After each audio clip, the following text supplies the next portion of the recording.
So MLB Pipeline finally dropped the top 100 prospects in Major League Baseball. And while it might not be the best list, this is an important one. This is what a lot of people go to when you look at prospects. So, of course, you know me. I reacted to Keith Law. I reacted to Kylie McDaniel. I react to all of them. Let's go ahead and take a look at what MLB Pipeline has for the top 100 prospects in all of Major League Baseball. All right, so right off the rip, I absolutely love this list because my boy Joey Weimer of the Milwaukee Brewers is in the top 100. I love it because this is a guy who I think is right on the fringe, but someone I've loved since he got drafted back in 2020 by the Brewers. Came from the University of Cincinnati. He rakes. He has a cannon. He runs fast. He does everything. And the year he put up last year is noteworthy. Like, this is a guy you should have circled. You should have starred. He's going to be a stud. Like, look at this. Last year in 109 games between what? A and high A, 27 homers. I got to mention the doubles. 18 doubles, 77 RBIs. He hit 295 with a 403 on base, a 556 slugging. Joey Weimer's the real deal. So I love getting it started with him at the top 100. Blake Walston, of course, has been a guy that we've been seeing on lists here and there. Good left-handed pitcher. Matt Brash, number 98, definitely a little bit lower than some, but I'm glad to see he's in the top 100 because he has filthy stuff. Joe Ryan, of course, will lose his prospect status within the first week of Major League Baseball. Dude's a beast. I actually think this is super low if you're going to count him as a prospect because this dude has the makings of a legit ace for the Minnesota Twins. Austin Wells, 96. This is a name that we don't typically see on here. Catching prospect from the Yankees. Now, again, I'm not sure if he'll actually end up sticking at catcher. He might move to like first base or another position possibly, but he did look really good last year in the minors. I don't hate this. I think he's right around that top 100 level. Jose Miranda, of course, going to start the year with the Twins most likely, and again, going to lose his prospect status. A guy that I've spoke ad nauseum about, Miguel Vargas, huge fan of him. I actually think 94 is really, really low. I can't believe he's actually this low. 93, Harry Ford, first round pick by the Seattle Mariners. He is super, super polarizing. You either love him or you don't get the hype. I think Harry Ford's going to be really good. I've learned the hype more and more as I've watched this kid play. Christian Hernandez, number 92, he's from the international class, I believe, of 2020 with like Carlos Colmenares, Wilman Diaz, and Manuel Beltre. I'm not sure if he's going to be the highest one out of there. I would expect him to be one of the few that are currently ranked in this top 100 amongst that international class. He's really, really good with the Cubs, though. Keep an eye out for him, and he's super young. Greg Jones, Tampa Bay Rays. Yeah,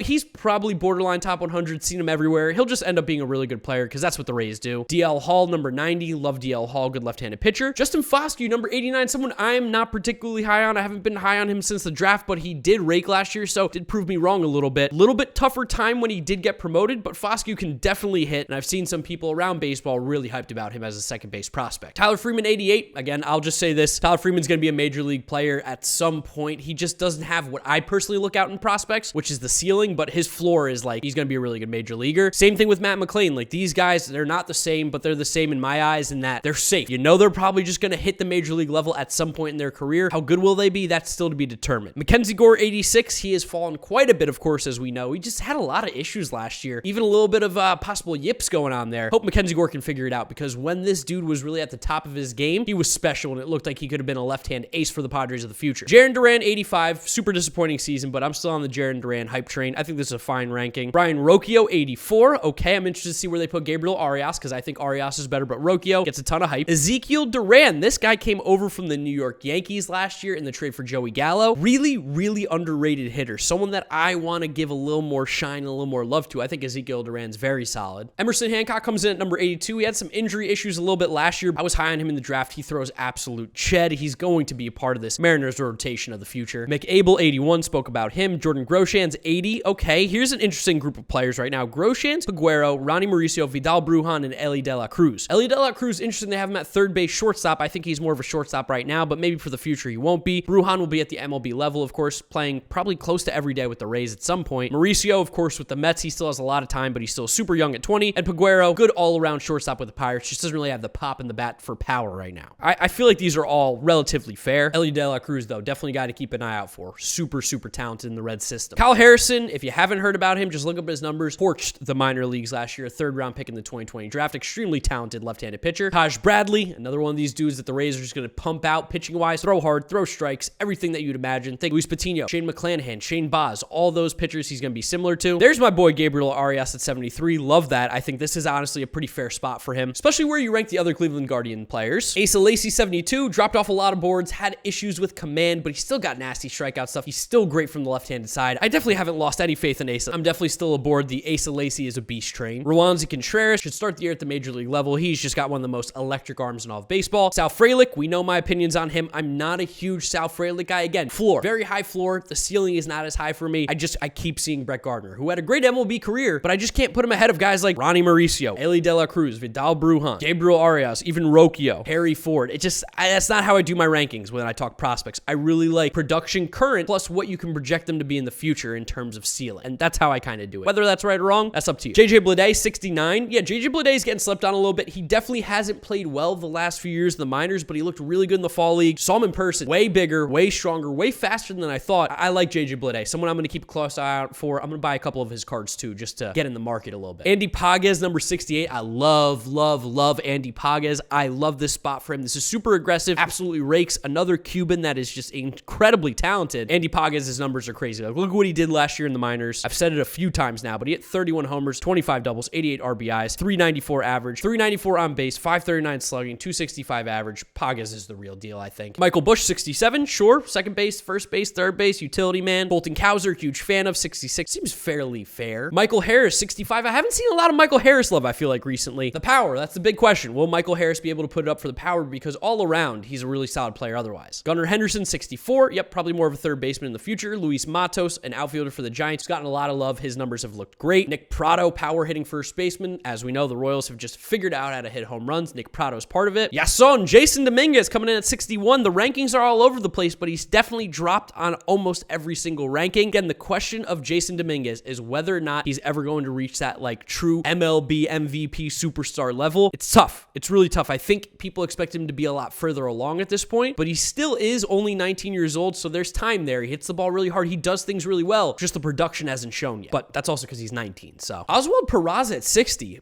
Interesting. I would think that Oswald is a little bit higher than Jason Dominguez. Oswald's got really good stuff, and it seems like he's only recently started to learn to hit the ball in the air. He's going to be someone to keep an eye out for. He's scary good. Shea Langoliers going to 59. Aggressive with Shea Langoliers. I think he's probably in that 75 to 100 range. Sure. With the Oakland A's, 59. I'm interested where they put Soderstrom, although I just see him. He's at 56 now. That's interesting. That's super interesting. Because, Soderstrom's not going to catch, so Langoliers will be the catcher. Soderstrom's got a great bat, though. The other two in between, Bobby Miller out of Louisville. Great pick out of this 2020 draft. Throws absolute heat. Awesome arm. And Sixto Sanchez, of course, we know the talent's there. 55, Nick York. Okay, Nick York at 55. I'm interested to see who falls in front of him because Nick York is legit, guys. Nick York's really good. I think he has to be top 50. I know I'm nitpicking here. It's 5 spots, but he's a top 50 prospect in my eyes, no doubt. His hit tool is unbelievably good. Quinn Priester, 54. Okay, Daniel Espino. Like, these guys all relatively seem in this outside the top 50 range, and depending on what you think of their stuff, relatively close with each other. Austin Martin, 52. Yep, this is the right range for him. He's right around the top 50. MJ Melendez, 51. I think you could probably put him in the top 50 if you're going to value catcher defense plus power. He's one of the best. Josh Lowe, 50. Okay. Yeah, he's talented. He's good. Brady House, 49. Where's Khalil Watson? They always get put next to each other. I guess he's not around Brady House here. I think based on the absolute projection and the physical tools, Brady House is a top 50 prospect. Huge shortstop. Cole Winn, 48. A guy who's going to be at the Rangers major league level this year. Really good. Everyone, it seems like in the pitching world, is hype on Cole Winn, so you should be too. George Valera, 47. All around, really good outfielder for the Cleveland Guardians. Would love to see him get to the majors this year. Royce Lewis, 46. I'm a hater here in that I can't put Royce Lewis in my top 100. I know he's had some injuries. We basically haven't seen him play in 2 years. 2020 he missed, of course, everyone did in 2021. And the year before that, the numbers were not good. I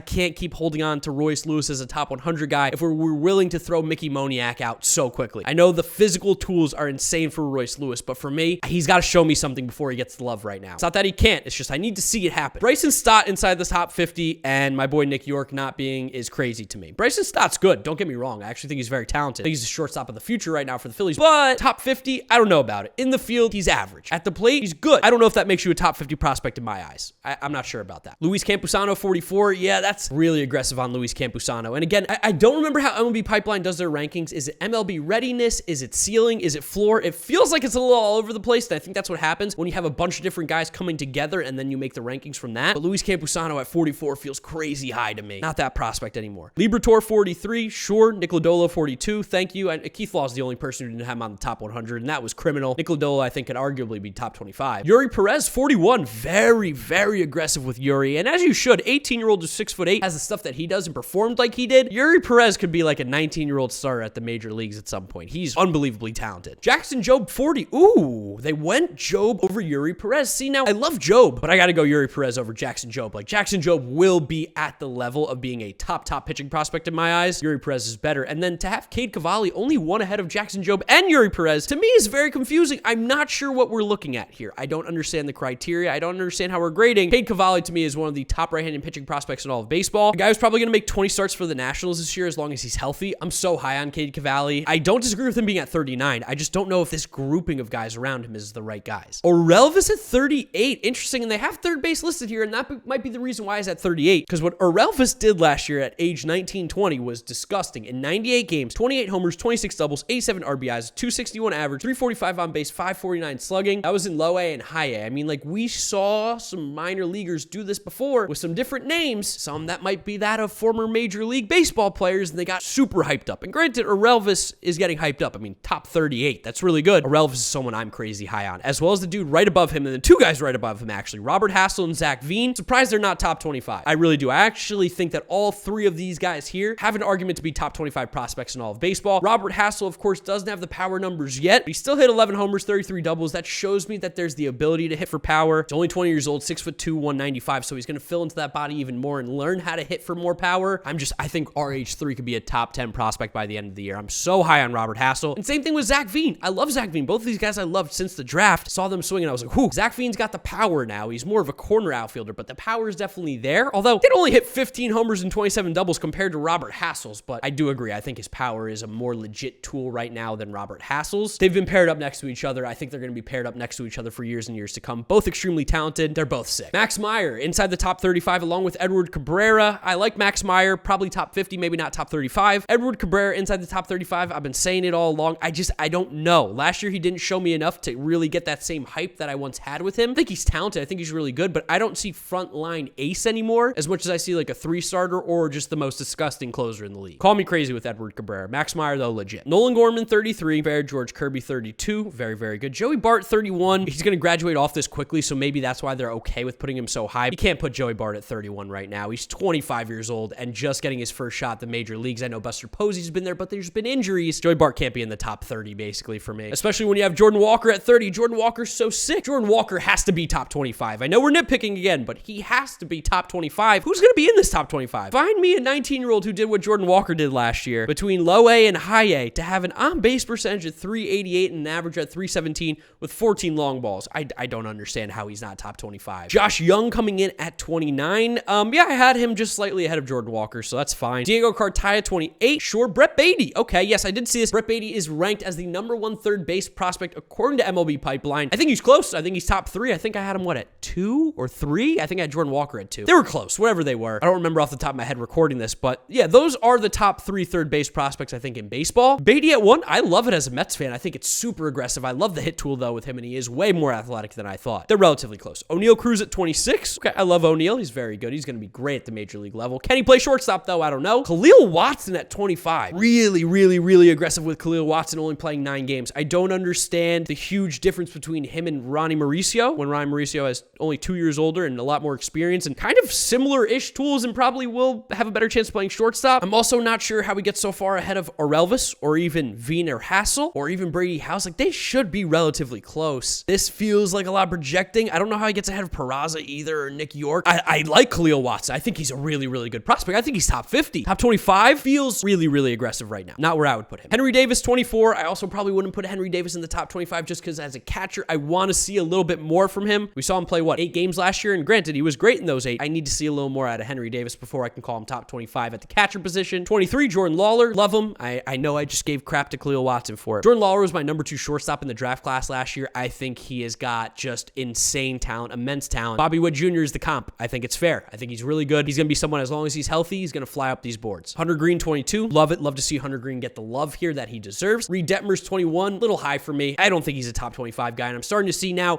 as we're getting higher, they're valuing MLB readiness more, it seems like. Because let's be honest, Reed Detmers is really good. He's going to be a good pitcher. I have no doubt in him, but is he a top 20 prospect right now? Not in my eyes. Not in my eyes. Nick Gonzalez, top 20. Again, I love Nick Gonzalez, number 20, though. I think he's around more of that 50-ish range. I don't think he's that much better than O'Neal Cruz. I don't think he's that much better than a lot of the other 20-some-odd-year-olds that were ranked around him. He's great, though. Nick Gonzalez is sick. One of the best second base hitting prospects in all of baseball. And again, you can't have him 30 spots ahead of Nick York. There's no way. They play at the same level, and Nick York's 3 years younger and had arguably better stats. Corbin Carroll and Alec Thomas right next to each other. Yep, these guys are going to be the future outfield for the Arizona Diamondbacks, as well as if Christian Robinson can ever get back to being straight and being good and being right in the head. A lot of stuff been going on with him that's been tough. Hopefully he can recover, because those 3 in the outfield for the future could be scary in Arizona. Thomas and Carroll, insanely talented. Definitely top 20, I think, or or top 25 at the worst. Jack Leiter, 17. Love to see an aggressive ranking of him. Granted, we haven't seen him pitch, but if you have seen him pitch in college, he was just absolutely dominant. He's a guy who, if we want to make a bold take this year, he makes some starts this season for the Rangers. Tristan Casa, 16. Yeah, I can't put him that high. I can't put Tristan Casas in the top 20. Feels really, really aggressive. He's great. He's one of the best first base prospects. Really that much better than some of the guys listed here at more prime positions? I have a hard time saying that. Brendan Davis, top 15. Cool with it. He should get a look at some point this year at the major league level for the Cubs. He flew up boards. He was great last year. Incredible build, incredible talent. Marcelo Meyer, 14. You know me, I love Marcelo Meyer. He was my #1 player out of high school last year in the draft. He's really, really good. I think this is a fair spot for him. Marco Luciano, 13. I've definitely dropped back a little bit on Marco. I see him probably around that top 25-ish, top 25 to 30 range, just because the glove is not really meant for short, I don't think, in my eyes, from what I've seen. And then at the plate, there definitely were some struggles. He did not take the step forward like I was hoping. But again, he's so close to just like tweaking one thing where it's like, oh yeah, here's like the best prospect in all of baseball. 13, I don't agree, but I don't hate it. Shane Baz, 12. Yep, he's like one of the top pitching prospects, if not the, in all of baseball. Noelvi Marte outside the top 10 feels weird. Sure, I mean, I guess he will be a top 10 though, because of course Adley and all those other guys are going to graduate at some point. Number 10, my boy Francisco Alvarez. I know he's not the top ranked catcher. I'm okay with it. I think he's the best one. People think Gabriel Moreno. It's really a coin flip, I think, at this point. Alvarez is 2 years younger than him and is relatively at the same level. To me, I think Alvarez is the better prospect right now, but I understand why people are so high on Moreno. His talent is disgusting, and he hits the ball so incredibly well. CJ Abrams and Anthony Volpe coming in at 8 and 9, who will probably end up being, by the end of the season, the number 1 and 2 prospects in all of Major League Baseball. Abrams 1, Volpe 1. It doesn't really matter. These guys are interchangeable. Some things you like more about Abrams: better athlete, probably got a little bit of a better glove as well, and he'll be able to play center field if shortstop doesn't ever work out. Where Volpe probably moves to second base or third base if the glove doesn't. The arm's not the greatest, but he's definitely, I think, a better all-around hitter. Got some pop in that bat for a dude who's 5'11". Volpe, New Jersey kid, even though he's the Yankees, I'll always show him love. Number 6, just missing on the top 5, Grayson Rodriguez. Yep, I think this is the consensus 1 or 2 best pitching prospects in all of baseball with him and Baz. He's going to pitch for the Orioles at some point this year. I mean, they moved the fences back for him, let's be honest. Riley Green and Torque right next to each other as they have been, 4 and 5, interchangeable. I think those guys fighting for 4 and 5 is really up to you which one you want to pick. I like the way they have it with Torque and then Green. Number 3, Julio Rodriguez, probably my number 1 prospect in all of baseball. I just think the talent level with him is so through the roof. You're looking at a multiple-time MVP in the making. He's unbelievably good. He's going to come up and just do numbers immediately. Like, I have no doubt in that. Number 2, they went with Adley and they went with Bobby Witt Jr. at number 1. I mean, this is the top 3. I don't hate this configuration. It's different. It's not what we always see. You usually see Adley, Bobby, Julio, or Adley, Julio, Bobby. But